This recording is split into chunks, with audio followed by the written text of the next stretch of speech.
तो फिल्म की शुरुआत होती है क्लार्क को दिखाते हुए जो एक छोटी सी फर्नीचर की शॉप चलाता है। उसकी जिंदगी में परेशानियां बिल्कुल भी कम नहीं है। बिजनेस उसका तबाह हो रहा है, घर की हालत खराब है और उसकी वाइफ भी उसे छोड़कर जा चुकी है उसकी नशे की लत की वजह से। और अब उसकी लाइफ में बहुत ही अजीबोगरीब काम भी होने लगे हैं। अब उसकी शॉप्स में ऐसी प्रॉब्लम्स आने लगी हैं जिन प्रॉब्लम्स का रोज आना नॉर्मल है ही नहीं। आए दिन उसकी पूरी शॉप के फ्यूज उड़ जाते हैं और लाइट का कम यूज करने के बावजूद हर महीने उसे बड़े बड़े बिल्स आते हैं। और इस सारी चीजों के बारे में जानने के लिए एक दिन क्लार्क एक इलेक्ट्रिशियन को बुला लेता है और उन्हें मेन पैनल के अंदर कुछ ऐसे बटन्स मिलते हैं जिसका पूरी शॉप से कोई ताल्लुक नहीं था। क्लार्क फिलहाल के लिए इन बटन्स को बंद कर देता है और आज रात यही रहने का फैसला करता है ताकि वो देख पाए कि आखिर यहाँ चल क्या रहा है। रात होते ही दोबारा यहाँ की सारी लाइट फ्यूज हो जाती है और क्लार्क जब मेन पैनल पर चेक करने के लिए जाता है तो वो देखता है कि यहाँ के सारे फ्यूज बंद थे सिवाय एक के। यहाँ से बिजली कहाँ जा रही थी, कहाँ इस्तेमाल हो रही थी, क्लार्क नहीं समझ पाता। इसी सारे अंधेरे के दौरान उसे एक दीवार से निकलती हुई अजीब सी रोशनी दिखाई देती है। क्लार्क पहले इसे अपना वहम समझता है और फिर उस दीवार के पास जाता है। वो जब उस दीवार पर हाथ रखकर उसे टच करने ही वाला होता है तो हैरानकुन तौर पर उसकी उंगलियां उस दीवार के आर पार हो जाती हैं। ये दीवार अब सॉलिड नहीं रही थी बल्कि एक रास्ता बन गई थी। जैसे ही वो इस दीवार के दूसरी तरफ गया उसकी आंखें फटी की फटी रह गईं। वो किसी फर्नीचर शॉप में नहीं था इस टाइम। ये कोई दूसरी ही दुनिया थी जहां हर तरफ पीली और अजीब दीवारें थी और इस पूरी जगह में एक अजीब सा ही सन्नाटा था। यहाँ कोई खिड़की नहीं थी, कोई बाहर निकलने का रास्ता नहीं था और ऐसा महसूस हो रहा था कि जैसे रियलिटी तो यहाँ पर खत्म ही हो गई है। कोई भी चीज एतबार करने के लायक नहीं थी। अब क्लार्क को लगने लगा था कि जरूर वही पागल है जो ये सारी चीजें उसे इस तरह दिख रही हैं, या तो वो नशे में है। अपने आप को यकीन दिलाने के लिए क्लार्क इस दुनिया से एक स्टूल उठा लेता है और अपनी दुनिया में वापस आ जाता है ताकि वो अपने आप को यकीन दिला सके कि वो पागल नहीं है।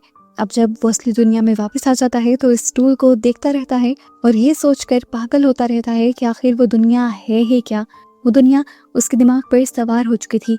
अब सीन कट होकर दूसरी तरफ हमें एक सीक्रेट रिसर्च फैसिलिटी को दिखाया जा रहा था जहां हम देखते हैं कि एक साइंटिस्ट कंप्यूटर स्क्रीन पर क्लार्क पर नजर रखे हुए थे, जैसे वो जगह उन्हीं का सीक्रेट एक्सपेरिमेंट हो।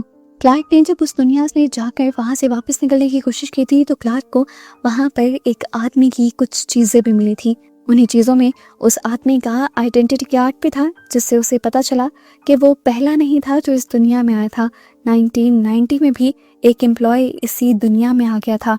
साइंटिस्ट के पास चली हुई रिकॉर्डिंग्स से हमें पता चला कि इस दुनिया में आने के बाद वो इंसान तकरीबन पागल सा हो गया। वो चीखता रहा, मदद के लिए चिल्लाता रहा, लेकिन इस दुनिया में से कोई बचाने ना आया। उसके पीछे आया तो बस एक काला साया जो तेजी से उसे यहाँ से ले गया और फिर वो हमेशा के लिए इसी दुनिया में गायब हो गया। सीन्स दोबारा क्लार्क की तरफ शिफ्ट होते हैं। हमें दिखाया जाता है कि अगली सुबह वो अपनी डॉक्टर मैरी के पास जाता है। उसने मैरी को आज बताना शुरू किया कि वो बहुत ज़्यादा डिस्टर्ब है। एक तो उसकी मुश्किलें बहुत ज़्यादा बढ़ गई हैं और दूसरा उसकी शॉप के अंदर एक ऐसी दुनिया का दरवाज़ा है जिसके बारे में कोई नहीं जानता और वो दुनिया बहुत ही ज़्यादा भयानक है। उसकी बातें सुनकर मैरी को लगता है कि ज़रूर उसने काफ़ी ज़्यादा ड्रिंक किया होगा, इस वजह से वो सारे हेलुसिनेशंस देख रहा होगा। मैरी उसे रिलैक्स करने की कोशिश करती है और वो उल्टा उसे यकीन दिलाता रहता है कि मैं जो कुछ भी कह रहा हूँ वो सच है। पर मैरी जब ये नहीं मानती तो गुस्से में क्लार्क ये फैसला कर लेता है कि वो हर चीज की रिकॉर्डिंग करेगा और लाकर मैरी को जरूर दिखाएगा। अब क्लार्क फौरन जाता है दो वीडियोग्राफर्स के पास, केट और बार्बी। ये दोनों अक्सर उसकी शॉप को प्रमोट करने के लिए वीडियो बनाया करते थे, लेकिन आज क्लार्क इन्हें बहुत ही अजीब काम के लिए लेकर जा रहा था। अपनी शॉप पर ले जाकर जब उन्हें वो सारी की सारी मिस्ट्री बताता है तो ये लोग भी पहले उसकी बात मानने से इनकार कर देते हैं, लेकिन फिर क्लार्क उनके ऊपर रस्सियां वगैरह बांधकर उन्हें दीवार के उस पार ले जाता है, ये दिखाने के लिए कि वो झूठ नहीं बोल रहा। इस टाइम उन्होंने अपने कैमरास वगैरह भी ऑन किए हुए थे ताकि वो यहाँ की वीडियोस बना सकें। जैसे ही ये दोनों भी उस जगह के अंदर जाते हैं तो हैरान परेशान हो जाते हैं। इस दुनिया में हर चीज असली दुनिया की कॉपी थी, जैसे दीवारें, कुर्सियां, अलमारियां और पता नहीं क्या क्या, लेकिन नहीं थे तो यहाँ पर इंसान या बाहर निकलने का कोई भी रास्ता। अब यहीं पर चलते चलते इन्हें यहाँ एक गहरा सुराख मिल जाता है। ये लोग बार्बी की कमर पर रस्सी बांधते हुए उसे नीचे उतारते हैं और वो नीचे जाकर बेहद ही भयानक सीन देखता है। यहाँ पर बहुत ही पुरानी कटी फटी चीज़ें थी और एक इंसानी सर भी था जो बहुत ही ज़्यादा भयानक लग रहा था। अचानक बारबी के सामने से एक काला साया गुजर कर गया और बारबी बहुत ज़्यादा डर गया। उसने चिल्लाना शुरू कर दिया कि मुझे ऊपर खींचो, यहाँ कोई है जो मुझे मारना चाहता है। केट और क्लार्क ने पूरे जोर से रस्सी को ऊपर खींचा और बारबी ऊपर आ भी गया, लेकिन बारबी की हालत इस टाइम बहुत ज़्यादा ख़राब हो चुकी थी। इससे पहले कि ये लोग अब बारबी के ऊपर से रस्सी उतार देते, नीचे से कोई उस रस्सी को खींचना शुरू कर देता है। ये तीनों मिलकर भी जोर लगाते हैं बारबी को ऊपर रखने का, लेकिन इन तीनों का ही जोर कम पड़ जाता है और ये तीनों उस रस्सी के साथ नीचे गिर जाते हैं। नीचे से जो कोई भी जोर लगा रहा था उसने सबसे पहले बारबी को अपना शिकार बनाया और उसे खींचते हुए एक खौफनाक दरवाजे के अंदर ले गया और यहाँ पर रह गया बस उसका खून। बारबी को बचाने के लिए बारबी के दोनों साथी अलग-अलग डायरेक्शंस में भागे और इस तरह ये तीनों यहाँ पर बिछड़ गए।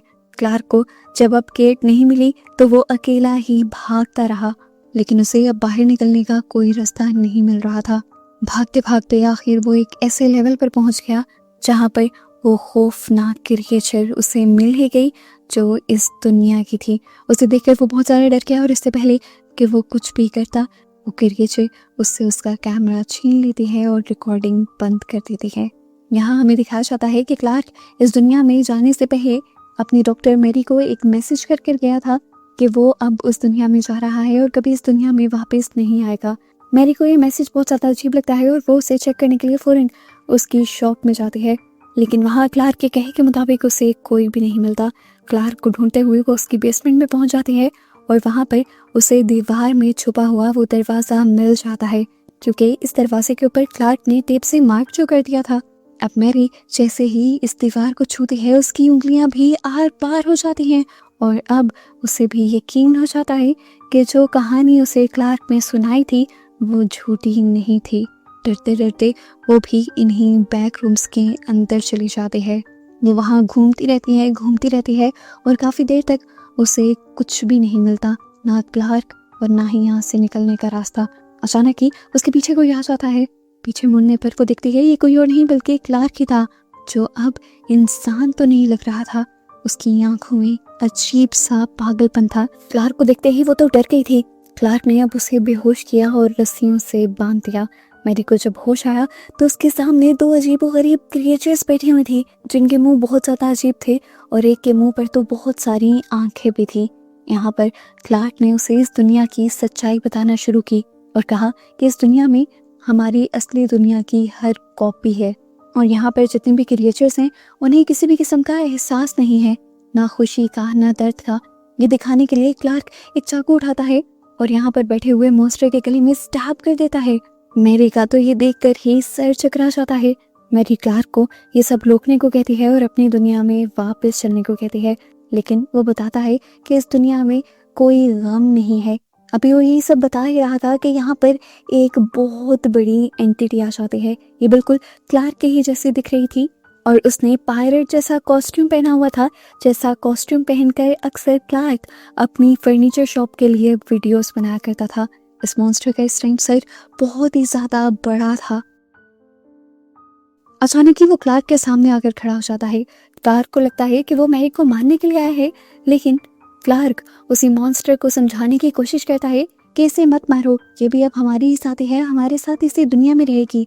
लेकिन ये मॉन्स्टर तो अब क्लार्क की बात भी नहीं सुनता और उसे उठाकर बेरहमी से कुचल डालता है। वो पहले उसकी गर्दन पर काटता है और फिर उसके चीथड़े फाड़कर उसे दीवार पर गिरा देता है। इसके बाद अब वो मैरी के भी पीछे पड़ गया था, लेकिन मैरी अपनी जान बचाकर यहाँ से पहले ही भाग चुकी थी। उस मॉन्स्टर की स्पीड कम थी, लेकिन मैरी को किसी साई की तरह उसके कदमों की आवाज़ अपने पीछे सुनाई दे रही थी। वो जितनी तेज़ी से यहाँ से भागना चाहती थी, यहाँ से निकलना चाहती थी, उतने ही रास्ते यहाँ की भूल भुलैया होते चले जाते थे। एक वक्त तो ऐसा आया जब वो मॉन्स्टर उसके बहुत ही ज़्यादा करीब आ गया। उसे बचने के लिए मैरी को कोई और रास्ता नहीं दिखा। उसे करीब ही एक पतली सी टनल नजर आई, जिसके अंदर वो घुस गई। वो मॉन्स्टर इस टनल के अंदर ना आ सका। यहाँ मैरी जब दूसरी तरफ से टनल के अंदर से निकली तो उसने देखा कि ये वाला पोर्शन बहुत ही ज़्यादा भयानक था। यहाँ पर दीवारों के साथ बस छोटे छोटे से रास्ते थे और नीचे एक बहुत बड़ी खाई थी और अगर वो ज़रा सा भी कदम गलत रखती तो उसकी मौत हो जाती। उस टाइम वो बहुत ही ज़्यादा घबराई हुई थी। काफ़ी देर तो यहीं पर बैठी रही, लेकिन फिर दोबारा से उसे उसी साए के चलने की आवाज़ें सुनाई देने लगीं। अपनी जान बचाने के लिए उसके पास कोई और रास्ता ना बचा सिवाय इसके कि वो हवा में खड़ी हुई इस सीढ़ी के ऊपर चढ़ जाए। डरते हुए वो इस सीढ़ी के ऊपर चढ़ी और जब ऊपर पहुंची तो ये जगह उसे बिल्कुल वही बेसमेंट लगी जो क्लार्क के शॉप की बेसमेंट थी। उसे लगा कि फाइनली वो असली दुनिया में आ गई है, उसकी जान में जान आई। लेकिन जैसे ही आगे बढ़कर उसने एक विंडो खोली तो उसे पता चला कि ये भी वही वाली दुनिया थी, बैक रूम्स की दुनिया। और ये जगह बस क्लार्क की शॉप की बेसमेंट की एक कॉपी थी। लेकिन खैर यहाँ अच्छी बात ये थी कि उसे यहाँ एक दरवाज़ा मिल गया था जो शायद उसे यहाँ से कहीं दूर ले जा सकता था।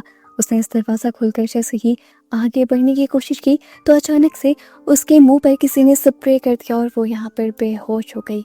इसके बाद जब उसकी आंखें खुली तो वो एक हाईटेक लेबॉर्ट्री में थी जहाँ हैजमेट सूट पहने बहुत से साइंटिस्ट मौजूद थे। मैरी ये सारा कुछ देखकर बहुत ज़्यादा हैरान और परेशान थी। तो यहाँ पर अब साइंटिस्ट ने उससे कहा, तुम्हें परेशान होने की ज़रूरत नहीं है, अब तुम सेफ हो। उनकी बातें सुनकर मैरी कश्मकश में चली गई। क्या ये सब वो ख्वाब देख रही है? क्या उसके साथ जो हुआ वो क्या उसकी कोई दिमागी बीमारी है या कुछ और? उसको सोचों में डूबा देखकर साइंटिस्ट ने उससे कहा, मैं तुम्हारी हालत समझ सकता हूँ। तुम जैसी जगह से आई हो ऐसी हालत होना तुम्हारा नॉर्मल है। आओ मैं तुम्हें उस जगह की सच्चाई बताता हूँ जहाँ से तुम होकर आई हो। ये जगह असल में पहले MRI मशीन्स पर रिसर्च करने के लिए बनाई गई थी, लेकिन फिर एक्सपेरिमेंट्स में कुछ गलतियाँ हुई और यहाँ पर असली दुनिया के साथ दूसरी डायमेंशन का एक दरवाज़ा खुल गया, जिसके बाद उस दरवाजे के पीछे ऐसी ही दुनिया बनी जो इस दुनिया की कॉपी थी और उसे हमने बैक रूम्स का नाम दिया। साइंटिस्ट ने बताया कि बैक रूम्स कोई जगह नहीं है, बल्कि वो तो एक दूसरी ही दुनिया है जो दुनिया वहाँ आने वाली हर चीज़ की एक नकल बना लेती है। साइंटिस्ट अब यहाँ CCTV से उसे बैक रूम्स का एक नज़ारा भी दिखाते हैं जहाँ पर वो देखती है कि एक लड़की चेयर पर बैठी हुई थी और वो लड़की कोई और नहीं बल्कि मैरी ही लग रही थी, जिसका चेहरा बस कुछ अजीब था। डॉक्टर ने बताया, देखो अब उस दुनिया ने तुम्हारी भी एक कॉपी बना ली तुम्हारी याद में और अब वो उस दुनिया में आज़ाद घूमती रहेगी।